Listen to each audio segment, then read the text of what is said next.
जोहार, नमस्कार। प्रभात खबर में आप सबका स्वागत है। मैं हूं मिथिलेश झा और हमारे साथ हैं आनंद मोहन जी। हम आज आपके सामने आए हैं ये बताने के लिए कि झारखंड के राजनीतिक हालात इस वक्त क्या हैं। दिल्ली में हेमंत सोरेन के आवास पर दबिश, ईडी की दबिश के बाद जो घटनाक्रम तेजी से बदले, उसके बाद हेमंत सोरेन को मुख्यमंत्री के पद से इस्तीफा देना पड़ गया और अब राज्य में एक तरह से संवैधानिक संकट उत्पन्न हो गया है कि राज्य का कोई मुख्यमंत्री नहीं है और जिनको विधायक दल का नेता चुना गया है उनको सरकार बनाने का आमंत्रण अब तक नहीं मिला है। तो हम प्रभात खबर के ब्यूरो चीफ आनंद मोहन जी से बात करते हैं कि हेमंत सोरेन के रिजिग्नेशन के बाद झारखंड की जो राजनीतिक स्थिति है वो अब किस दिशा में जा रही है? देखिए, इसमें इस समय तो पूरी तरह से राजभवन जो है सो पूरी राजनीति का केंद्र है। गेंद जो है सो राज्यपाल के पाले में है। फैसला राज्यपाल को करना है। वो कॉन्स्टिट्यूशनल कस्टोडियन है अभी झारखंड के। जो अब सवाल ये है कि वो जो 43 एमएलएज का समर्थन पत्र हेमंत सोरेन के इस्तीफे के बाद जो अलायंस ने दिया है वो अब राज्यपाल को स्वीकार करना है। स्वीकार कर इस्तीफा उन्होंने कर लिया। अब इस समर्थन पत्र के आलोक में उनको बुलाना है ओथ के लिए। अब राज्यपाल पूरी तरह से संतुष्ट होंगे, एक तब बुलाएंगे, एक उनके विवेक पर है। तो सारी चीज़ें अब राज्यपाल के पास है, के हाथों में है। और इस बीच आपने जो कहा कि एक कॉन्स्टिट्यूशनल डेडलॉक है झारखंड में, डेफिनेटली है कि अब तक यहाँ पर प्रेसिडेंट रूल भी नहीं है, कोई मुख्यमंत्री भी नहीं है। चूँकि मुख्यमंत्री कस्टडी में है तो वो कार्यवाहक मुख्यमंत्री नहीं रह सकते। तो एक सिनेरियो एक और इस्तीफा भी मंजूर हो चुका है झारखंड में है। और मैं बताऊं, झारखंड राजनीति का एक किस्म से कहें, मैं तो मानता हूं इसको लंबे समय से देखने के बाद कि एक प्रयोग भूमि है। तो अभी भी एक प्रयोग चल रहा है झारखंड की राजनीति में। और आप देखिए प्रयोग किस मुकाम पर पहुंचता है, ये जो रस्साकसी है वो किस जगह पर जाकर के थमती है। फिलहाल तो यही है। तो आपको क्या लगता है, सरकार जो सत्ता पक्ष है इस वक्त, जिसको हम कहेंगे, जो कि हेमंत सोरेन के नेतृत्व में जो सरकार चल रही थी, उस गठबंधन के जो विधायक हैं उनके पास अभी क्या विकल्प है? वो किस तरह से, चूँकि वो तो तैयार बैठे हुए हैं कि हमको फिर से नई सरकार बनाने का मौका दिया जाए। उन्होंने चंपई सोरेन को अपना नेता भी चुन लिया है और दावा भी पेश कर दिया चंपई सोरेन ने, लेकिन राजभवन से उनको अभी तक हरी झंडी नहीं मिली है। तो उनके पास क्या विकल्प है? देखिए मतलब जी, एक चीज़ तो साफ है कि बहुत अपने पूरे राजनीतिक इतिहास में जेएमएम पहली बार, जेएमएम का जो सत्ता है वो उनके परिवार से बाहर गया है। एक बड़ा ही ये बदलाव है, बहुत बड़ा बदलाव है। और इस बदलाव को बड़ी बारीकियों से देखने की जरूरत है। और चंपई सोरेन को उन्होंने अपना सत्ता कहें एक तरह से हेमंत सोरेन ने सौंपा है। और एक पत्र जो कल एक्स पर आया है हेमंत सोरेन का कि आप मेरे माता पिता और मेरे छोटे भाई का ख्याल रखेंगे, माता पिता का ख्याल रखेंगे, छोटे भाई को स्नेह देंगे। तो जेएमएम ने अब चंपई सोरेन पर भरोसा किया है। पहली बार सत्ता किसी दूसरे को सौंपी है। अब चंपई सोरेन कितना कैपेबल होंगे वर्तमान परिस्थिति में, चूंकि उनको एक नया मंत्रिमंडल बनाना है। बात अभी जो सबसे बड़ी चुनौती है इस पूरे गठबंधन की वो है मंत्रिमंडल का विस्तार। राज्यपाल कॉल कर भी लेते हैं, बुला भी लेते हैं, तो एक है। अब वो उन विधायकों के बीच में और गठबंधन के बीच में क्या चल रहा है, वही पुराने चेहरे रहेंगे या चेहरे बदलेंगे, एक बड़ी चुनौती अभी चंपई सोरेन के सामने है। और इस हालात में जबकि उस पूरे जेएमएम को देखने वाली जो पार्टी है और उनके दो लोग हैं, एक शिबू सोरेन है, हेमंत सोरेन है। हेमंत सोरेन कस्टडी में है, वो लगातार संवाद में रहेंगे नहीं, क्योंकि पार्टी अभी उस तरह से कहें कि जो एक जिनका वर्चस्व था झामुमो के अंदर, और वो लोग नहीं। शिबू सोरेन है, शिबू सोरेन अभी उस बहुत एक्टिव रोल में है नहीं। तो इस पूरे तरह से जेएमएम को इन चुनौतियों से पहले सामना करना पड़ेगा कि वो कितना गठबंधन को समेट करके लेके चलते हैं। और राज्यपाल अगर लंबा समय ले लिए तो ये सारी मुसीबतें, मुझे लगता है, जो मैं देख पा रहा हूँ कि मुसीबतें, ये चुनौती बढ़ने ही वाली है सत्ता पक्ष की। तो मेरे मन में अभी एक सवाल ये आ रहा है कि हालांकि मीडिया में खबरें आई भी हैं कि सीता सोरेन भी दावा कर रही थी, बसंत सोरेन भी पीछे नहीं रहने वाले थे। अगर तो क्या परिवार की लड़ाई को, परिवार के बीच लड़ाई न हो इसलिए चंपई सोरेन को लाया गया बीच में?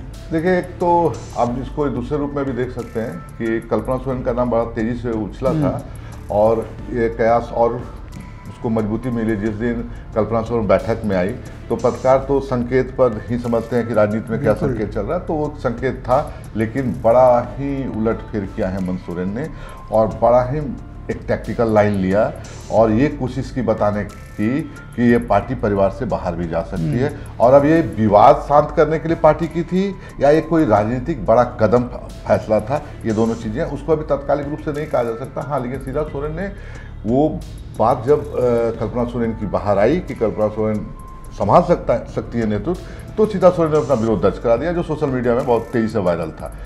तो उसमें सीता सोरेन ने एक बात कही थी कि मुझे वो सम्मान नहीं मिला जो मिलना चाहिए था। तो अब अगर ये सरकार बन रही है चंपई सोरेन के नेतृत्व में, तो क्या वो बातें फिर सामने लेकर के आएंगी कि भाई हमको एक जगह एडजस्टमेंट मिले, या ये सारी चीज़ें हैं अभी। एक और बड़ी बात आ रही है अभी कि जो पहले इस पे चर्चा कर लेते हैं कि आपने तो बड़े लंबे समय से देखा है झारखंड की राजनीति को, और 20 साल 24वां साल चल रहा है झारखंड को बने हुए।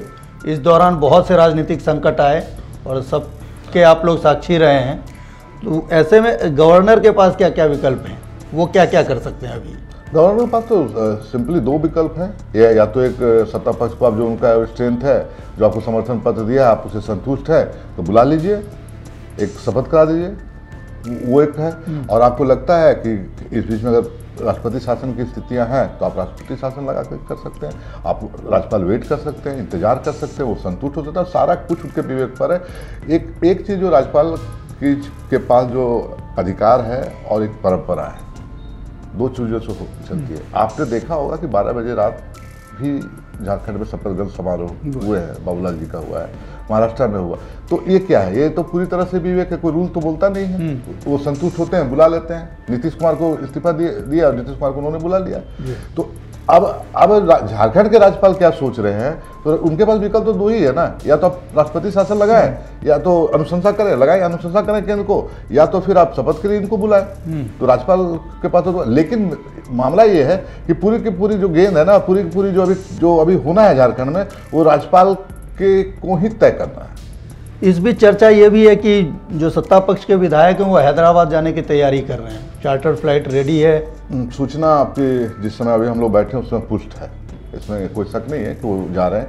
लेकिन मुझे लगता है कि एक बार राजभवन को वो दस्तक देंगे, और राजभवन का अभी तक जब अभी जो समय बज रहा है, हमारे हम लोग 2:15 हो रहे हैं, इस समय आज के तारीख में ये यूपीए गठबंधन की ओर से अभी 2 बार पत्र गया है, मौखिक भी बातचीत की कोशिश हो रही है राजभवन से कि हमें समय दीजिए, हमें अपनी बात कहने दीजिए, और मेरा शपथ ग्रहण समारोह के लिए हम तैयार हैं। ठीक है, मंत्रिमंडल का बाद में फर जाएंगे लोग, वो अलग मामला है, पहले शपथ हो जाए, सरकार स्टैब्लिश। बिल्कुल।